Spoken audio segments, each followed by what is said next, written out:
Nous sommes actuellement à Angoulême, où nous assistons à l'Assemblée Générale des Amis de Jacobs, dont le président est Didier Brumeau. Bonjour Didier. Bonjour Stéphane. Alors vous êtes président depuis 14 ans de cette association, c'est ça si J'ai pris la suite de Christian qui n'avait plus trop le temps, mais qui est toujours président d'honneur avec nous. Donc ça fait 14 ans que ça dure. Voilà, alors Edouard P. Jacobs, on a derrière vous Blake et Mortimer qui sont repris aujourd'hui. Alors pour les plus jeunes des spectateurs qui ne connaîtraient pas Jacobs, en quoi Edouard P. Jacobs est-il finalement une des figures clés du 9e art aujourd'hui? Il fait partie des 4-5 plus grands auteurs belges très connus. Et Jacobs, vis-à-vis de tous les jeunes qui commencent à lire du Blake et Mortimer, ils ne connaissaient pas le créateur. Donc c'est pour ça que nous sommes là, pour que on n'oublie pas le créateur de Blake et Mortimer. Alors comment vous êtes tombé, vous, étant petit, dans l'univers de Jacobs?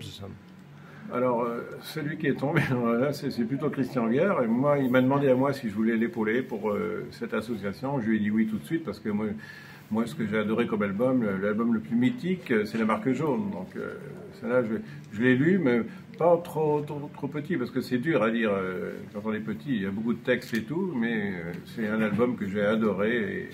Et là, on va essayer peut-être dans les projets, on en parlera peut-être plus tard, mais peut-être de refaire la première version de La Marque Jaune. Voilà, alors là je montre un certain nombre de produits. On a la revue des Amis de Jacobs, des cartes postales. Donc vous avez une association qui se réunit tous les ans. Alors comment est venue donc à Christian l'idée de créer l'association des Amis de Jacobs? C'est pas moi qui ai eu l'idée, c'est toujours Christian. C'est toujours Christian, le fondateur, voilà. Que tu as eu un petit peu avant moi en interview. Ouais. Et moi, je l'ai suivi tout de suite parce que comme je suis d'Angoulême, je suis tombé un peu dans la marmite avec tous les festivals depuis 1974. Donc ça fait 50 ans aussi. Et moi, j'adore la bande dessinée et surtout la BD franco-belge. Donc voilà pourquoi j'ai suivi Christian pour cette association. Alors, vous êtes inspiré un peu de l'association des Amis d'Hergé ou pas? Absolument, ouais, on a pris les mêmes statuts que les Amis d'Hergé, c'est-à-dire 2 revues par an. On a pris leur statut, on a modifié le nom simplement et on a créé en Angoulême en 2005 les Amis de Jacobs. Alors, vous êtes à combien d'adhérents en ce moment?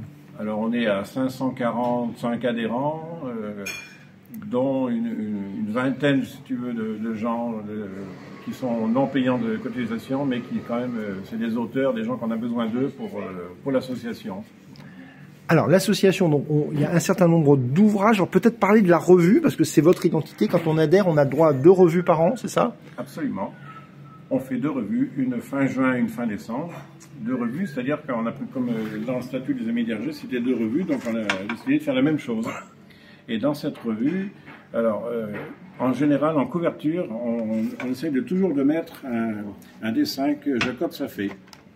Et après, l'intérieur peut avoir des articles de référence sur ce que Jacobs s'est inspiré. Et aussi, après, on a des repreneurs, on a aussi des articles de fond sur les repreneurs qui maintenant continuent et perdurent, comment on dit, perdurent, qui font perdurer les aventures de Blake et Mortimer qui sont avec nous là. Du coup, alors moi ce que je vois aussi, c'est que vous rééditez quand même. Alors peut-être on va parler des rééditions parce que là on a SOS Météor, mais en quoi ce SOS Météor diverge de ceux qu'on trouve dans le commerce du coup? Alors celui-là, c'est celui de 1959. Et celui qui l'ont en état quand il était paru la première édition, c'est qu'il n'était pas cousu, il était collé. C'est-à-dire qu'ils l'ont jamais ouvert, ceux qui ont la première édition. Sinon toutes les planches sont bon. Nous on l'a fait, il est cousu. Il est cousu et c'est la première, c'est la réplique, comment dire, un facsimilé de 59. Voilà. Et on a une graphiste qui a fait du très bon travail. Et là, on voit, vous avez accès donc à des dessins préparatoires, des crayonnés, c'est ce qu'on voit dans le petit fascicule là. Absolument. J'ai eu des coups de main aussi par Jean Fontaine que tu as interviewé tout à l'heure, qui nous a fourni des documents, des crayonnés, des choses. C'est pour avoir un petit bonus quand même pour que les adhérents apprécient. Voilà. Alors on continue sur Blake et Mortimer. Là, esquisse et dessin. Alors, qu'est-ce que c'est que cet album là que je vais montrer aussi? C'est la biographie de Jacobs de son vivant qu'il a fait, qui s'appelait Le Pirate Papier. D'accord. Et un jour, moi, en me promenant en Belgique chez un auteur qui s'appelle André Thémence, et il avait tous ces documents chez lui. Il nous a permis de les scanner et, avec tous les petits crayonnés de l'opéra de papier. Donc on a décidé d'en faire 2 albums, 2 tomes. Donc c'est des choses qu'on retrouve pas forcément dans la version. Non, tous ces petits crayonnés, on les trouve pas ailleurs. D'accord. Donc on voit le travail de Jacobs quand même. Voilà, le travail préparatoire des crayonnés et choses. Qui est quand même très minutieux, effectivement. Voilà. Alors, donc, tu tiens quelque chose qui est étonnant, qu'on connaît moins bien, parce que les contes dans Bravo, je crois, c'est ça, les contes illustrés. Les contes illustrés dans Bravo, qui n'ont jamais été collectés tous ensemble. Donc, nous, on a eu l'idée de faire 2 tomes de tous les contes. Alors on va regarder quand même quelques illustrations, oui, parce que c'est assez magnifique. Alors, c'est des contes même que moi je me rappelle, on apprenait à l'école, de Maurice Carême et puis d'autres. Les grands classiques, des grands classiques de contes. Et là, les illustrations de Jacobs sont magnifiques et ça méritait être vu quand même par les adhérents. C'est du très beau travail de Jacobs. En 2 volumes, hein, je crois. En 2 volumes, absolument. On peut regarder un petit peu avec. Vous avez fait, ça se déplie même. Ça se déplie. Voilà, on a là par exemple celui-là. Ça apparaissait dans 3 numéros de Bravo. Les 3 kobolds et le petit marmiton. Ah, c'est quand même assez fabuleux. Alors, se rappeler que Jacobs voulait faire une BD qui s'appelait Roland le Hardy. Qu'est-ce qu'il en est de ça, de Roland le Hardy? Il n'y a pas eu de suite. Il n'y a pas eu de suite. Il n'y a pas eu de suite, non. On trouve quand même des dessins, mais nous, on n'a pas accès encore à ces originaux-là. Voilà. Donc, j'espère qu'un jour, on pourra éditer quelque chose là-dessus. Autour de ça, pour l'instant. Donc, on voit bien le talent, quand même, d'illustrateur de Jacobs qui apparaît de façon évidente, là, à travers ces volumes de contes, qu'on trouve vraiment que, alors, effectivement, Média Participation, c'est pas intéressé à ça du tout. Là, non, ils n'ont pas eu l'idée. C'est une exclusivité. Bah, écoutez, heureusement que vous avez des choses à... Alors, justement, comment ça se passe? Parce que dans la revue, quand même, vous avez... Ça, c'est magnifique. D'où vient cette image, par exemple, de Mortimer et du... Alors, c'était dans il y a 1 an ou 2, 1 an et demi, c'était dans une vente aux enchères. Et on a notre ami en Belgique qui a réussi à voir le scan de cet original avant qu'il soit vendu, qu'il part dans la nature, et pour pouvoir nous permettre d'avoir une couverture magnifique de Jacobs. Voilà.